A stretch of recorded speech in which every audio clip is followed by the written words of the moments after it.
بسم اللہ الرحمن الرحیم۔ السلام علیکم۔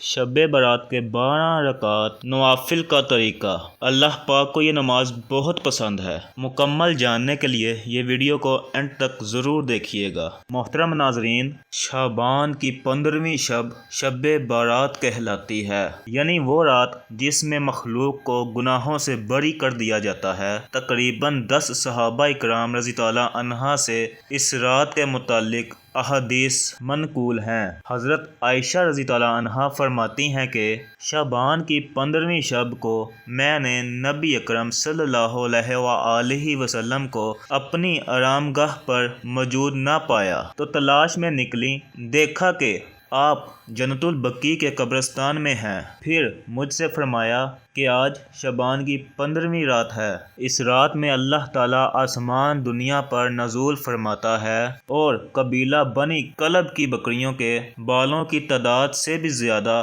گناہ گاروں کی بخشش فرما دیتا ہے۔ دوسری حدیث میں ہے، اس سال پیدا ہونے والے ہر بچے کا نام لکھ دیا جاتا ہے، اس سال میں مرنے والے ہر آدمی کا نام لکھ دیا جاتا ہے۔ اس رات میں تمہارے اعمال اٹھائے جاتے ہیں اور تمہارا رزق اتارا جاتا ہے۔ اسی طرح ایک روایت میں ہے کہ اس رات میں تمام مخلوق کی مغفرت کر دی جاتی ہے سوائے 7 لوگوں کے: مشرک، والدین کا نافرمان، کینہ رکھنے والا، شرابی، قاتل، شلوار کو ٹخنوں سے نیچے لٹکانے والا اور چغل خور۔ ان 7 افراد کی اس عظیم رات میں بھی مغفرت نہیں ہوتی جب تک کہ یہ اپنے جرائم سے توبہ نہ کر لیں۔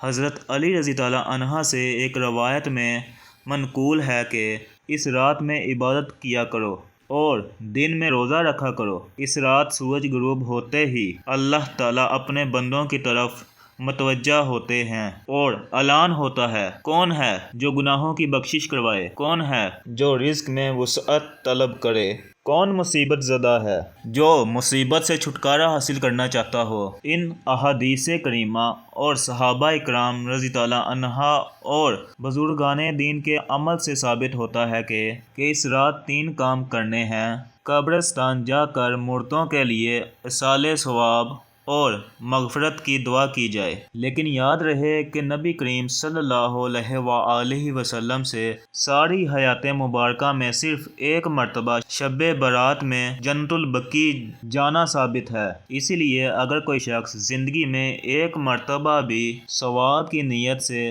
چلا جائے تو اجر و ثواب کا باعث ہے۔ لیکن پھول پتیاں، چادر چڑھاوے اور چراغاں کا اہتمام کرنا اور ہر سال جانے کو لازم سمجھنا، اس کو شب برات کے ارکان میں داخل کرنا، یہ ٹھیک نہیں ہے۔ جو چیز نبی اکرم صلی اللہ علیہ وآلہ وسلم سے جس درجے میں ثابت ہے، اس کو اسی درجے میں رکھنا چاہیے۔ اس رات میں نوافل، تلاوت، ذکر و اذکار کا اہتمام کرنا۔ اس بارے میں یہ واضح رہے کہ نفل ایک ایسی عبادت ہے جس میں تنہائی مطلوب ہے، یہ خلوت کی عبادت ہے، اس کے ذریعے انسان اللہ کا قرب حاصل کرتا ہے۔ لہٰذا نوافل وغیرہ تنہائی میں اپنے گھر میں ادا کر کے اس موقع کو غنیمت جانیے۔ نوافل کی جماعت اور مخصوص طریقہ اپنانا درست نہیں ہے۔ یہ فضیلت والی راتیں شور و شگب اور میلے اجتماع منعقد کرنے کی راتیں نہیں ہیں، بلکہ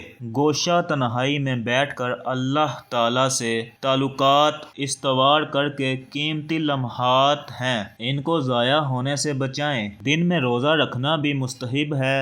ایک تو اس بارے میں حضرت علی رضی اللہ عنہ کی روایت ہے اور دوسرا یہ کہ حضرت محمد صلی اللہ علیہ وآلہ وسلم ہر ماہ ایام بیض کے روزوں کا اہتمام فرماتے تھے، لہٰذا اس نیت سے روزہ رکھا جائے تو اجر و ثواب ہوگا۔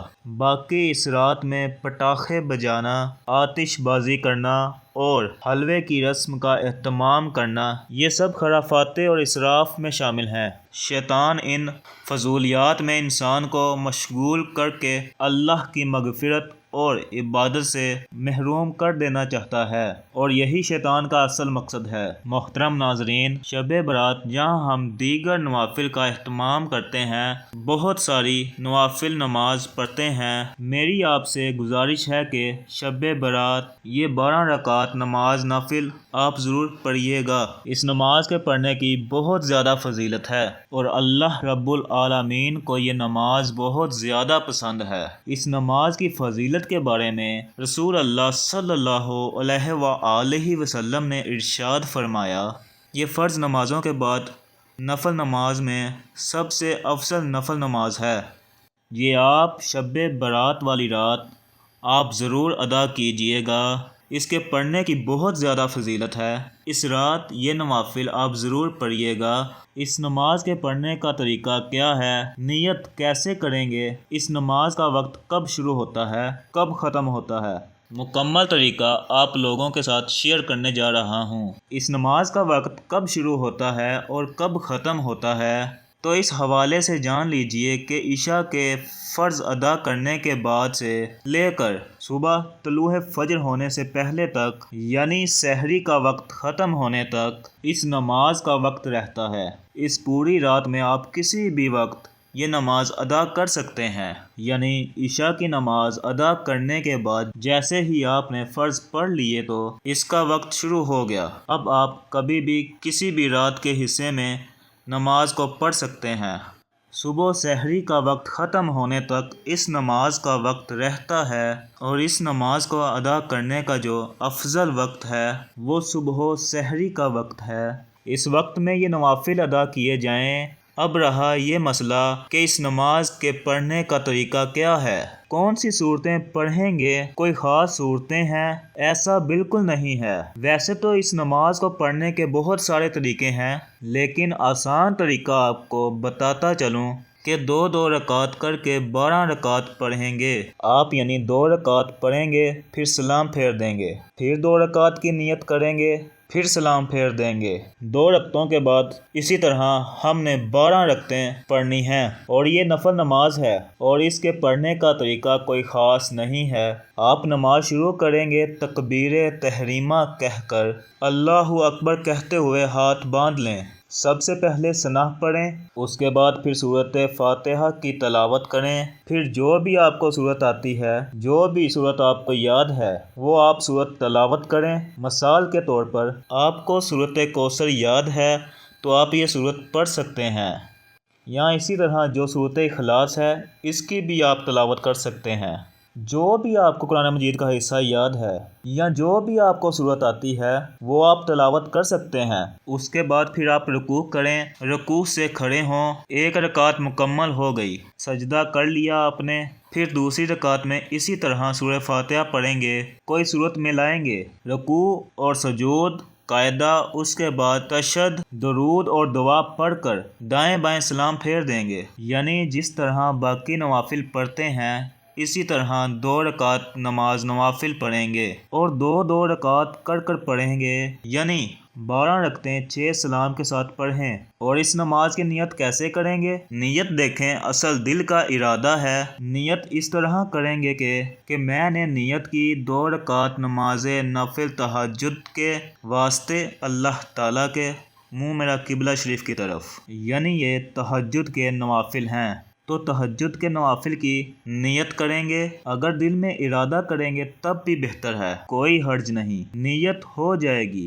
بالکل درست ہے۔ لیکن اگر زبان سے الفاظ ادا کرنا چاہیں تب بھی کوئی حرج نہیں، کر سکتے ہیں، مستحب ہے زبان سے نیت کے الفاظ ادا کرنا۔ تو اس طریقے سے یہ 12 رکعتیں آپ ادا کریں۔ اس نماز کے پڑھنے کی بہت زیادہ فضیلت ہے۔ رسول اللہ صلی اللہ علیہ وآلہ وسلم نے ارشاد فرمایا، فرض نمازوں کے بعد نوافل میں سب سے افضل نوافل تہجد کے نوافل ہیں، تو اس لیے اس رات میں ان نوافل کا اہتمام بھی آپ ضرور کیجئے، اور بہتر اور افضل وقت وہ رات کا آخری حصہ ہے۔ رات کے آخری حصے میں اس نماز کو آپ ادا کریں۔ مجھے اپنی دعاؤں میں ضرور یاد رکھیے گا۔ دعا ہے کہ اللہ تعالیٰ میرا سنانا اور آپ کا سننا اپنی بارگاہ الہی میں قبول و منظور فرمائے، آمین ثم آمین۔ تمام حضرات کمنٹ میں اللہ تعالیٰ کے 99 ناموں میں سے ایک نام ضرور ٹائپ کریں۔